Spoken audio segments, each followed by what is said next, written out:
Ubusobanuro bw'izina Joseline. Joseline ni izina rihabwa umwana w'umukobwa. Joseline ni izina risobanura wishimye cyane cyangwa se unezerewe.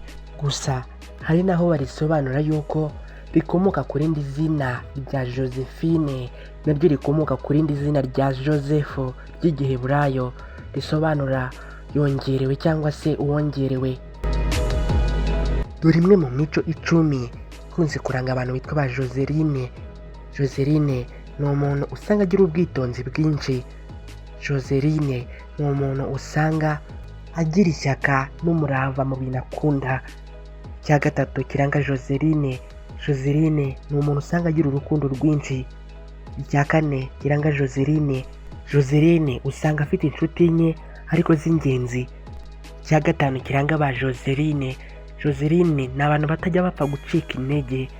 Icya gatandatu kiranga ba Joseline ni abantu baha agaciro gakomeye umuryango wabo ndetse n'inshuti zabo.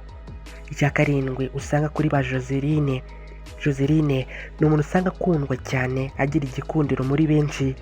Icya munani kiranga ba Joseline, Joseline ni umuntu usanga afite impano nyinshi zigiye zitandukanye. Icya cyenda kiranga ba Joseline, Joseline ni umuntu usanga yitwararika cyane kandi adakunda akavuyo. Icya 10 kiranga ba Joseline, Joseline ni umuntu ufitemo impano yo kuyobora ndetse no gushyira ibintu ku murongo. Amwe mu mabara ba Joseline bakunda yiganjemo ibara rya pink ndetse n'ibara rya purple. Harimo kandi n'ibara ry'umweru. Imwe mu myuga ba Joseline bakunze gukora harimo kwigisha ndetse no gutoza abantu. Harimo kandi ubuvuzi, ubuhanzi, kuyobora, ba rwiyemezamirimo.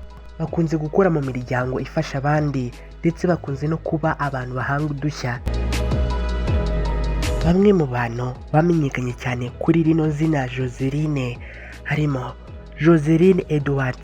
Uyu ni uwo muri Panama yamenyekanye cyane mu mikino njyarugamba martial arts. Harimo kandi Joseline Monterrubio. Uyu ni umukobwa uzwi cyane kuri YouTube. Hari kandi Joseline Anaïs yamenyekanye cyane ku rubuga rwa TikTok. Rero niba witwa Joseline uzi cyangwa uturanye na Joseline, nifurije kugira ibihe byiza. Buri mushya hano ntiwibagirwe gukora subscribe. Nitwa Aimable Niyongira, ndabifuriza amahoro y'Imana.